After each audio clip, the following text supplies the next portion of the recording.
Lucas ontem mencionou que já é por 14 anos professor. O máximo que eu fui professor, o vereador Lucas foi de Crisma, numa sala de aula de Crisma. Então eu estou bem longe de ser professor. Mas, graças a Deus, tive a oportunidade de me formar em economia pela UX. E hoje eu quero trazer um assunto bem importante. Eu vou trazer esse assunto por diversas vezes até a eleição, porque eu acho que vale como reflexão, pensando no nosso país. Bom, o PT lançou então um esboço de plano de governo chamado Reconstrução do Brasil. Eu posso chamar ele de Destruição do Brasil. Ele mais ou menos contempla 90 itens, dentre a apologia ao aborto, a questão da revogação da reforma trabalhista, para botar imposto sindical de volta para as pessoas, enfim, vários assuntos que a gente vai tratar ao longo das próximas semanas. Mas hoje eu quero falar sobre o teto de gastos, mencionado ontem também pelo vereador Lucas, e aí eu vou tentar explicar com números porque já foi tentado, né, gastar mais do que se arrecada no nosso país, e aí a gente teve uma situação bem complexa que eu vou tentar explicar com números, para tentar fazer com que as pessoas entendam que não existe mágica, né? Ao contrário do circo, na economia não existe mágica. Então a gente tem que ter responsabilidade do que a gente faz. Para entender o que é o teto de gastos, essa PL foi aprovada lá em 2017, então no governo Temer, para evitar que novas Dilmas e novos processos de destruição econômica acontecessem no Brasil. Faço uma análise bem simples para quem acompanha de casa. Se nós ganhamos R$100 e nós gastamos 120, automaticamente a gente vai se endividar e vai entrar numa situação muito difícil na nossa casa. Isso vale também para o governo federal, estadual e municipal. Então vamos lá a alguns números, né, para entender o que acontece. Bom, nesse primeiro gráfico, nós podemos ver, não sei se a TV está compartilhando para quem está em casa, nós podemos ver então o déficit primário brasileiro. O que é o déficit primário, para se entender? É exatamente essa conta que eu passei para vocês agora. O governo arrecada 100, gastou 120 e tem um déficit primário de 20. Mas ao contrário das pessoas, famílias que podem ir ao banco pegar emprestado, o governo ele imprime moeda. Ou seja, ele simplesmente coloca dinheiro a rodo no mercado. Mais moeda, isso gera mais dívida pública, mais pagamento de impostos e automaticamente mais inflação. E também a gente vai ver ali na frente que vai ter outros problemas. Então, aí pelos números, vocês podem ver que no fim do governo Dilma, o caos foi instaurado no Brasil com um déficit primário recorde, nunca antes visto na história desse país, né? E para vocês entenderem, o déficit primário, ele é, na realidade, antes de nós considerarmos o pagamento dos juros da dívida. Ou seja, normalmente nós temos que ter superávit para conseguir pagar os juros da dívida, para que a gente não tenha um processo inflacionário descontrolado. No segundo gráfico, então, a gente tem aí o déficit nominal e o resultado primário. Para vocês entenderem, ali está o ano de 2014 e 2015, que é o recorrente das políticas econômicas de gasto desenfreado do governo. A gente tem esse caos que vocês podem ver. O governo arrecadou X, gastou X vezes 10. Então, obviamente, isso vai trazer outros impactos para o Brasil. Nesse gráfico, a gente tem o gasto que tem com saúde, educação, segurança, juntamente com os gastos da dívida pública, pagamento de juros. No terceiro, então, pessoal, a gente tem daí o crescimento do PIB. Como vocês podem ver, ele está por trimestres ali. O Brasil, em 2014, 2015, ali no governo Dilma, ele conseguiu o impossível. Dilma Rousseff, gastando mais do que arrecada, conseguiu que o Brasil tivesse o maior número de trimestres em recessão. Para se ter um paralelo disso, nem na crise de 1929 o Brasil teve uma situação tão delicada como a implantada no governo do PT. Então, aí são números, né? A gente não está discutindo ideias, vereador Cadore, a gente está discutindo números, mostrando números. Tá? Então, aí tem o crescimento do PIB por trimestre. Quando a gente passa do próximo gráfico, Túlio, a gente passa do PIB por trimestre para PIB anual, a gente consegue comprovar que gastar mais do que se arrecada, ou seja, tirar o teto de gastos, uma das 90 propostas do PT para destruir o Brasil, ele causa, vocês podem ver, mais dano do que uma pandemia. Aí tem números dos PIB dos últimos 2 anos do governo Dilma, que Dilma estava à frente do Brasil. Menos 3,5 e menos 3,3. Na pandemia, nós tivemos um ano de encolhimento 3,9. Ou seja, somando os 2 anos de desastre do governo do PT, não chegou a ser tão drástico quanto a pandemia. Só para a gente ter uma noção. Só que a pandemia foi algo mundial. Quando a gente olha os números, por exemplo, do mundo em 2015 e 2016, ao contrário do Brasil, que teve o PIB que vocês estão vendo aí, menos 3,5 e menos 3,6, no mundo, 3,3 melhor dizendo, em 2016, no mundo, o mundo crescia a 2,9 e a 2,6. Ou seja, não dá para culpar o planeta Terra pelos equívocos feitos no governo do PT. Outro dado interessantíssimo que eu adoro lembrar é que na crise de 29, vereador Fantinel, na crise de 29, que está em todos os livros que a gente pode ler sobre economia, nós tivemos em 1930 uma queda do PIB de 2,1 e em 1931 de 3,3. Ou seja, gastar mais do que se arrecada, que é o que o PT está propondo, é pior do que a crise de 29 e é pior do que uma pandemia. Isso quem está falando não é o Marcon, isso quem está falando é a história econômica. No próximo gráfico, a gente tem então a questão de arrecadação do governo, né? A receita durante os últimos 2 anos aí do PT no poder, ela conseguiu ser menor, né, ter um encolhimento maior do que a própria pandemia, onde nós ficamos em casa, caros colegas. Vereador Bressan, o senhor consegue compreender que a Dilma e o PT administrando o país, gastando mais do que arrecada, conseguiram ser piores para o país em arrecadação do que o próprio Covid-19, com todos em casa. É um caos, é pandêmico, é destruidor, é terrível.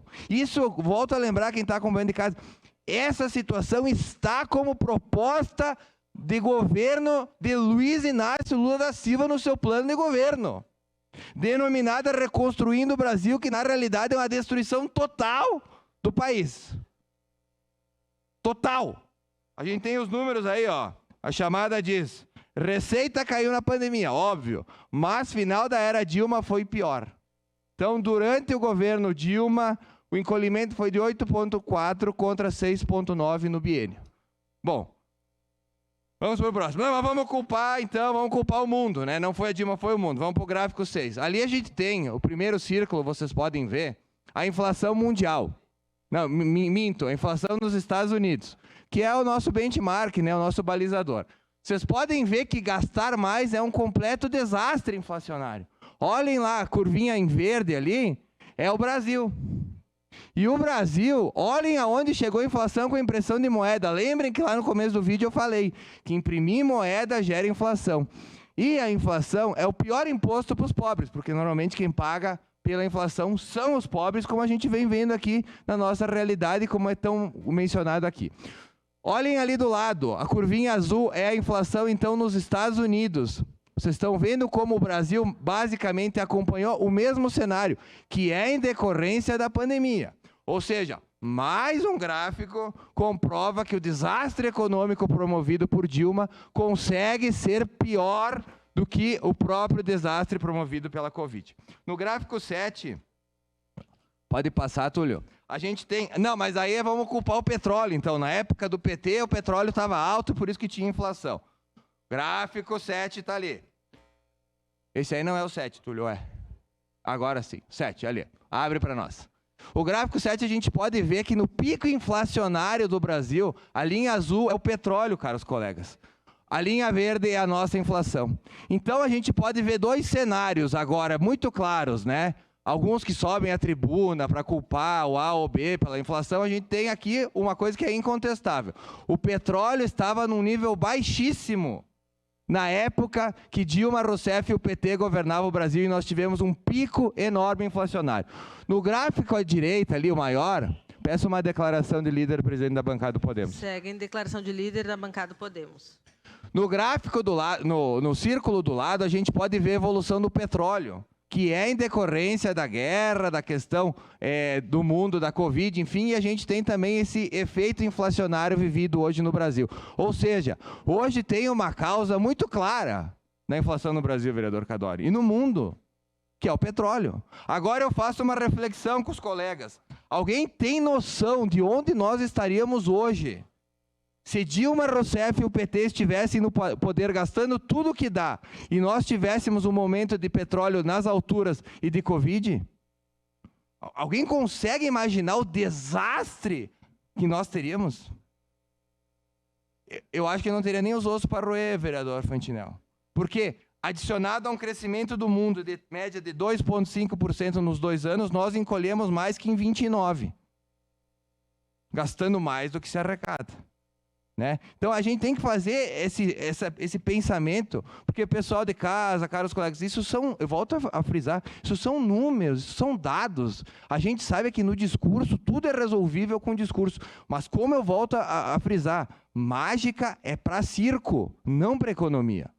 Mas vamos para o último gráfico, né? Se fala muito de desemprego, né? Que não, no governo do PT, que gastava mais do que se arrecadava ali. Vamos lá, dá um zoom para nós ali, Túlio.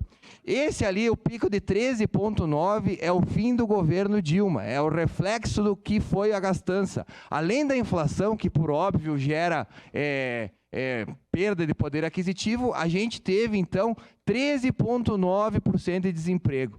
Depois vinha caindo, depois do teto de gastos, com a volta da confiança, com o afastamento dos irresponsáveis que administravam o Brasil, a gente tinha um ciclo de baixa, que depois, pelo Fique em Casa, a gente teve um pico e agora a gente tem, mais uma vez, uma queda na questão do desemprego. Aliás, é o melhor momento desde que Bolsonaro assumiu na questão do desemprego. A gente está em 10,5%, ao contrário do fim do governo Dilma ali, que chegou a quase 14%. Então, assim, para concluir, e também a gente já terminando o discurso, o que eu quero dizer? Conclusão. Política e economia muitas vezes não andam junto, mas deveriam. Propor o impossível pode enganar alguns, mas vai cobrar preço de todos. Então, nos próximos dias eu vou trazer também sobre a questão da tirar a reforma trabalhista, a gente vai falar também sobre o aborto. Eu acho que a gente tem que tratar com seriedade a candidatura. Todo mundo sabe que o cara é corrupto, todo mundo sabe que, enfim, todo mundo sabe de tudo, mas existe algo que é muito mais sério, que é a destruição do nosso futuro com tais medidas. A Argentina, ela está emitindo moeda descontroladamente. Ela é a nossa vizinha. A gente tem um exemplo aqui do lado para não seguir. A inflação na Argentina hoje é de 55% e o desemprego altíssimo e o nível de pessoas da miséria é de 42%. Então, meus amigos, caros colegas, pessoal que acompanha de casa, é uma irresponsabilidade votar em alguém que quer destruir o Brasil. Seu à parte, vereador Fantinel. Obrigado, vereador Marcon. Eu queria parabenizar o senhor por trazer essas informações importantes. Como o senhor mesmo diz, né, são números, não é discurso. A gente sabe, e o senhor sabe que eu comentei aqui ontem nessa casa a respeito das medidas impopulares. Nós sabemos que a cura do Brasil só virá através de medidas impopulares. E as medidas impopulares, elas só são colocadas em pauta por políticos que são honestos e que realmente têm interesse de curar o país, curar a cidade e curar o Estado. Essa é uma dificuldade, por quê? Porque nós sabemos, e eu aqui fico numa situação constrangedora dizer isso, mas eu sei e tenho certeza do que eu estou dizendo, que uma grande parte da população brasileira não quer saber se vai estourar, se não vai estourar, se não vai mais funcionar. Não, quer ganhar. Quer ganhar, tem que ganhar, tem que ser de presente.